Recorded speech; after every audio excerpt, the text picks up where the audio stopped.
પૂજ્યપાદ ગુરુજી 16 કળાએ ખીલીને કથા વાર્તાની વૃષ્ટિ કરતા હતા. આપણે દર્શન કરતા હતા. લગભગ આ પ્રસંગ, આ દિવ્ય દર્શન બધાને યાદ રહી ગયા છે. પણ છેલ્લા દિવસોમાં આપણે પૂજન વગેરે રાખ્યું હતું. રસિક સ્વામી કાર્યક્રમનું સંચાલન કરતા હતા.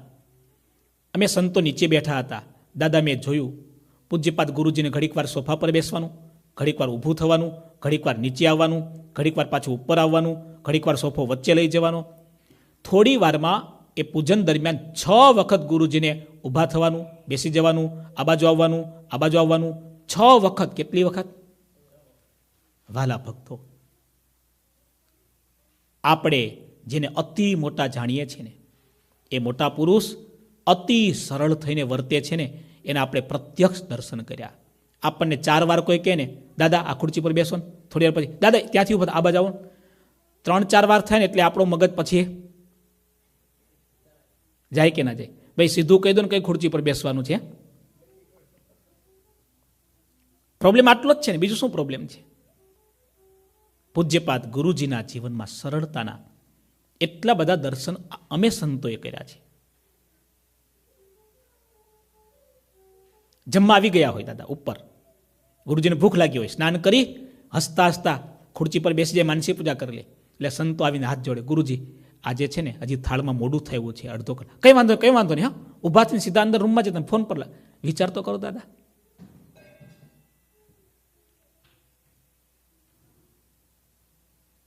એવા તો કેટલી વાર દર્શન કર્યા. આપણને એમ થાય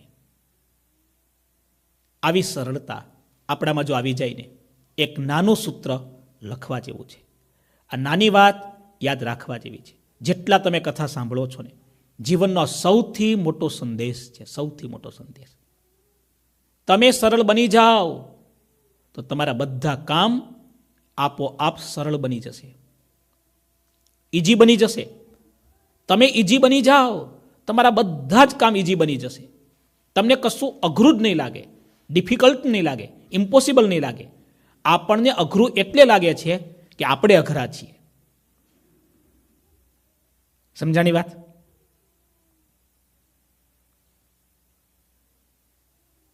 જુઓ, આ મેઘજીત સભામાં આવે છે અને મુક્તાનંદ સ્વામી જેવા મોટેરા સંત, સ્વામીશ્રી તો રામાનંદ સ્વામીના મુખ્ય શિષ્ય હતા ને. સ્વામીશ્રી કહે છે, સમજાવે છે, મેઘજીત, ગુરુદેવ રામાનંદ સ્વામીએ સહજાનંદ સ્વામીને ગાદી ઉપર બેસાડ્યા છે. ત્યાં તો મેઘજીત સ્વામી સાથે તર્ક વિતર્ક કરવા લાગે, વાદ વિવાદ કરવા લાગે, સ્વામીનું અપમાન કરી નાખે.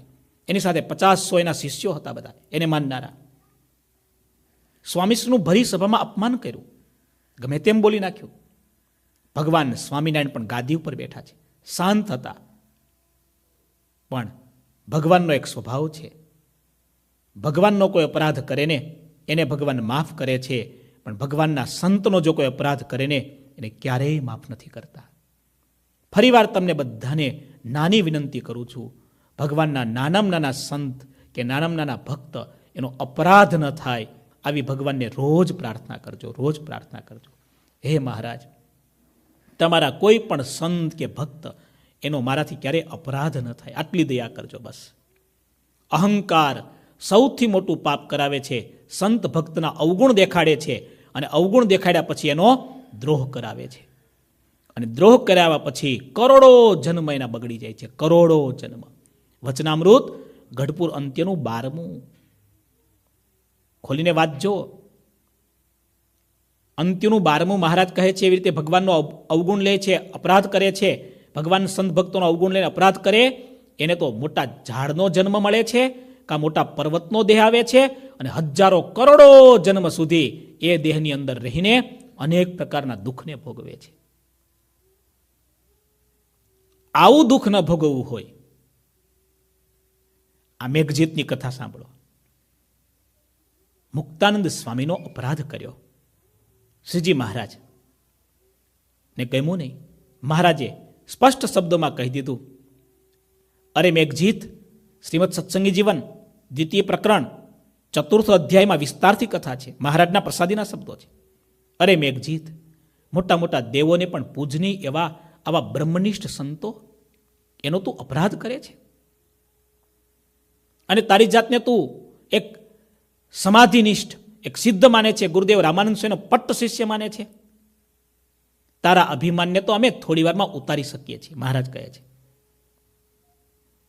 હવે એક તો અભિમાની હતો ને મહારાજે આવા કડવા શબ્દ કીધા. શું થાય દાદા? હે, અગ્નિ હોય ને એમાં તમે કેરોસીન નાખો, ભડકો જ થાય ને.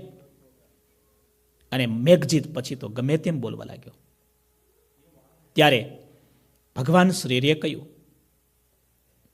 કે મેઘજીત, તમે અમારી સભામાં આવ્યા છો, આવા મોટા સંતોનો અપરાધ કરો છો. તમારું કલ્યાણ ઈચ્છતા હો તો, મહારાજના સંત, તમારું કલ્યાણ ઈચ્છતા હો તો મુક્તાનંદ સ્વામી જેવા મોટેરા સંત, એની આજ્ઞા માનો, એની આજ્ઞામાં રહો, એમાં તમારું કલ્યાણ છે, બાકી તમારું કલ્યાણ નથી. અને મેઘજીત સંચેડાયો. મારું કલ્યાણ મેં નક્કી કરી લીધું છે, મારા હાથમાં છે. પોતાના શિષ્યોને કીધું, તૈયાર થાવ, તમે બધા ચૂલો કરો, એના પર તપેલું મૂકો, તેલ ગરમ કરો. મોટી અગ્નિ કરી, તપેલું મૂક્યું, એમાં તેલ ગરમ કર્યું, અને આખી મોટી સભા ભરાઈને બેઠી છે. અને સભામાં મેઘજીત અને સિંહ ગર્જના કરી, મારી સિદ્ધિ તમે જુઓ, મને કેવી સિદ્ધિ મળી છે ગુરુદેવ રામાનંદ સ્વામીની કૃપાથી. વાત કરતો જાય રામાનંદ સ્વામીની, વાત કરતો જાય કૃપાની, પણ અહંકાર એટલો બધો હતો ને. જો રામાનંદ સ્વામીની કૃપાને સ્વીકારતો હોય તો સહજાનંદ સ્વામીને ગાદી કોણે આપી હતી?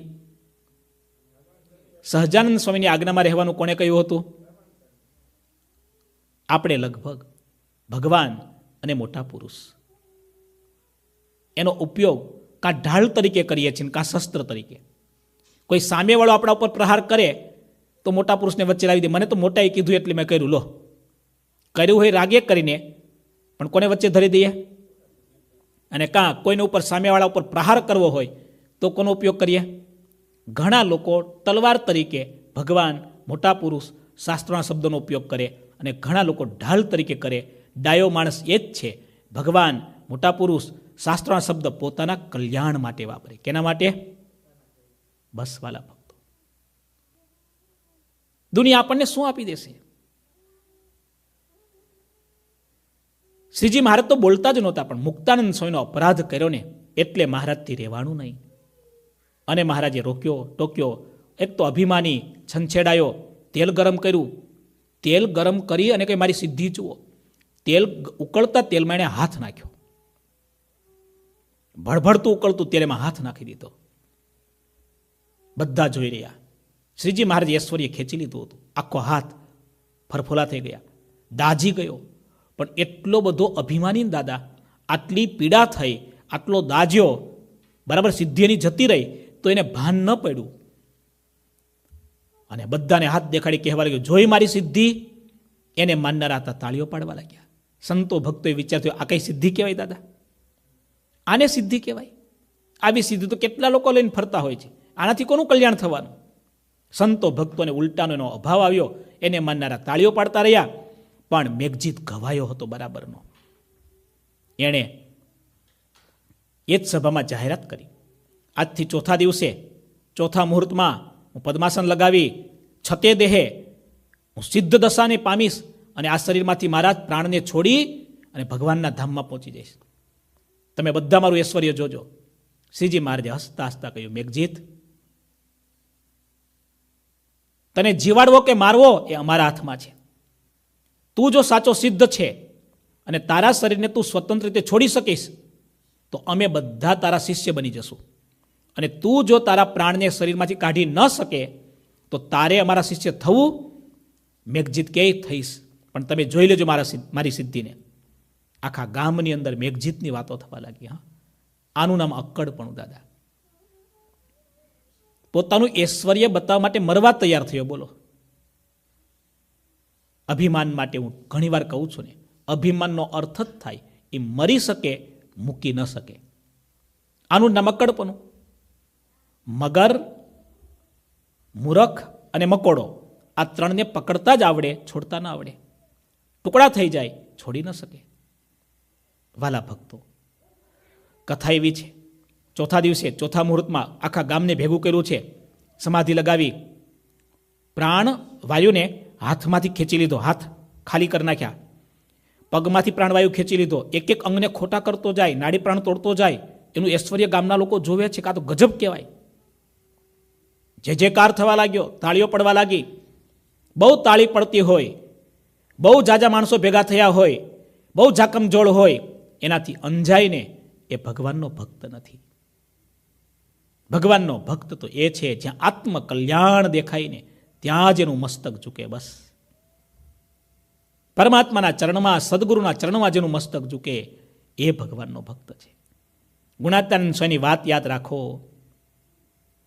ગાયો ભેંસો ઘેટા બકરા વાડામાં પુરાય, વાઘ કે સિંહ ક્યારેય વાડામાં ન પુરાય. એમ ખોટા હોય ને, સ્વાર્થી હોય, મતલબી હોય, એ ખોટામાં ફસાય. સાચો મુમુક્ષુ સિંહ જેવો છે, ક્યારેય ખોટામાં ફસાય નહીં.